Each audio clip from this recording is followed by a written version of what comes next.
She's so pretty.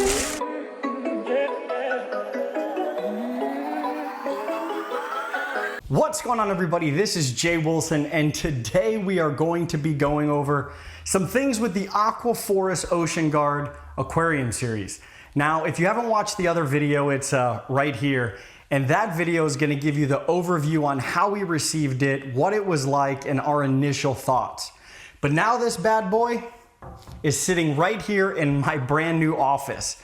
And honestly, I couldn't be more excited. Like, honestly, I couldn't be more excited. So thank you very much to CoralView. Thank you very much to Aquaforest for this opportunity. Now, this is the Ocean Guard 605. And in today's video, we're gonna do a few things.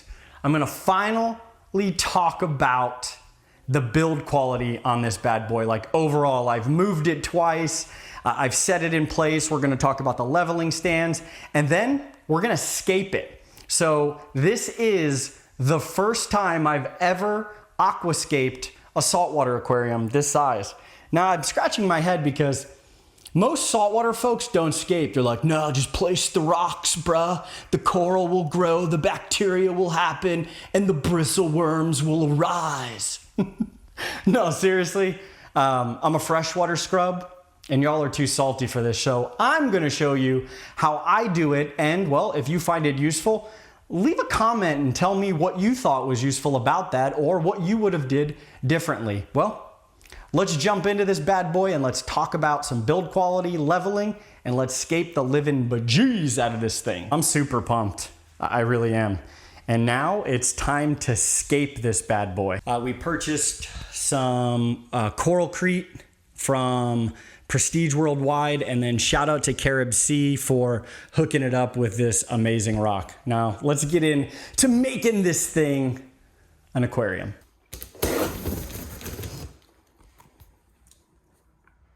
All right, so I got the Coralcrete, I think that's what it's called, from Seachem. The instructions are inside the tube, and it's basic stuff. I am wearing gloves because it says to wear gloves if you have sensitive skin.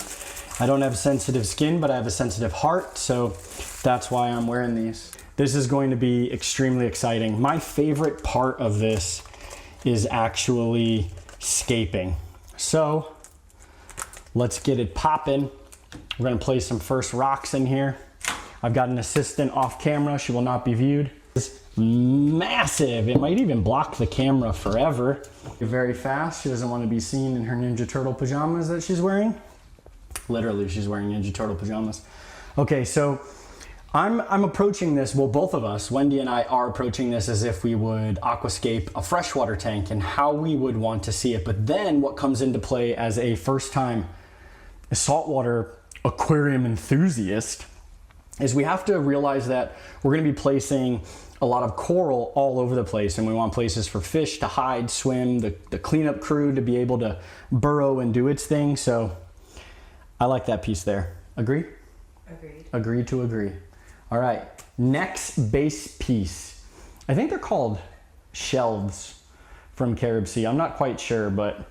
Well, no, I think these are more base, because shelves have also have a flat top. What? But I don't think that's what they call them. Oh.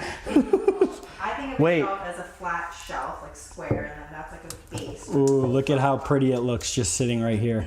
So we're gonna run this like 3-bang offset piece here. All right, next. Ooh, yeah, look at that one. Look at that, it's like a trapezoid. I don't even know if that's even the shape it looks like, but that's what we're going with. This is my favorite part of the aquarium setup. I absolutely love this part. And you may be asking yourself, why are you putting the rock down before the sand? So not only did I think this was a better idea than what I had in mind, but also Prestige Worldwide says that he really enjoys this because if I get burrowing fish, let's say a blue spot jawfish, and he makes his city underneath there, it won't topple the structure. And then using the epoxy just makes it that much better. All right, let's rock and roll. So let's see an arch, I believe. Which one? I don't know, just hand me an arch. Okay.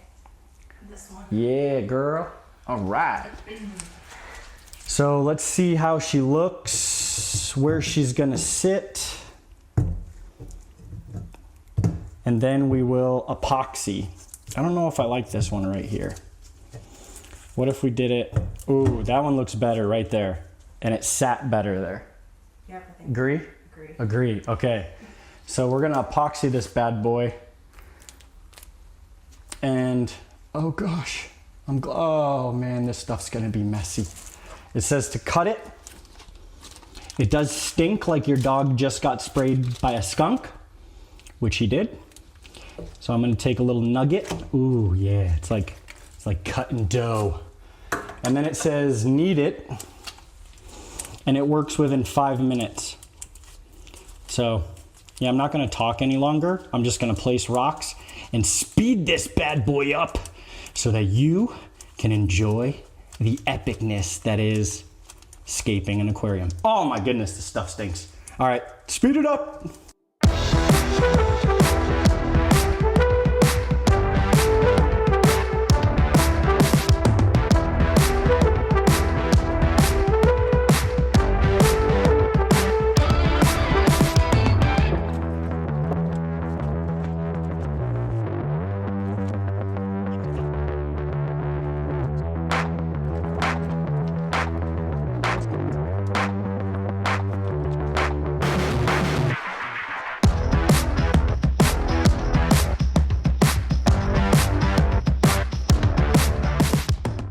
There was a lot of fun to escape this aquarium with somebody that enjoys it just as much as you. Well, maybe not just as much as me. But either way, there is something that I learned. Coralcrete needs to be kneaded and blended to be one color. Let me show you what I'm talking about. As you can see here, this looks like the Technicolor Dream Coat. And this second one here looks like it should. That was my fault. I misread the instructions. I was excited. I should have read them twice. And ultimately, the Rockscape failed. So the one behind me is slightly different, but I believe much better, because whenever you mess up something, you always try to come back and do that thing that you were doing much better than last time. So I hope. But I'm sure you want to see it. So without further ado, here's the new Rockscape.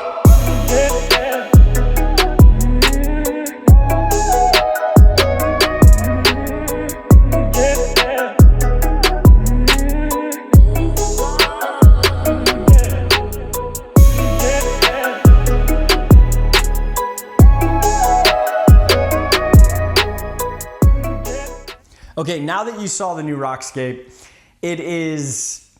I'm excited. I'm excited to plumb it. I'm excited to get sand in it. I'm excited to get water in it. And then, of course, all the inhabitants. Okay, so now we're gonna go over, the glass. And the glass is extremely beautiful. And what I mean by beautiful is it's really durable, it's well done, and honestly, it couldn't be, I guess it couldn't be any better. Moved this tank a few times. And what I can tell you is she is a beast. Probably one of the heaviest tanks, pound for pound, size for size, that I've ever moved. Wendy and I moved it inside the house from the delivery, and then I had a friend come and help us move it into the house. And needless to say, the stand and the aquarium itself are just absolutely, maybe even overbuilt, if that's a thing. Now, there are other aquarium manufacturers that overbuild things that, are very good. I'm not saying that this is gonna be the absolute far superior aquarium, but what I am gonna say is I've seen a lot of aquariums, and hands down, the nicest stand and sump combo that I have seen without going full-blown custom. Yeah, I said it. So glass overall, wonderful. The stand and getting the doors right. I mean, the sump slides right in and everything just goes together so seamlessly.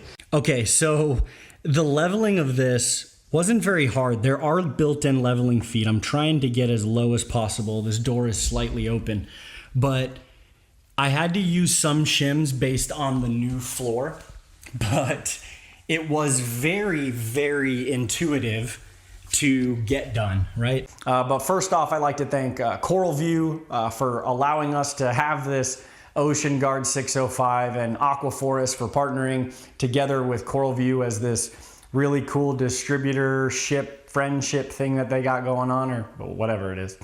But either way, I have to say that it's awesome and I'm very grateful.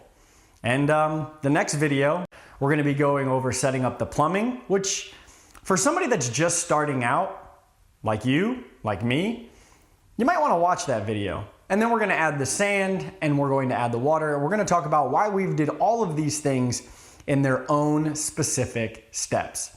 Thank you so much for watching. And as always, this channel does not grow without you, so I greatly appreciate it. You know what's next. Holla!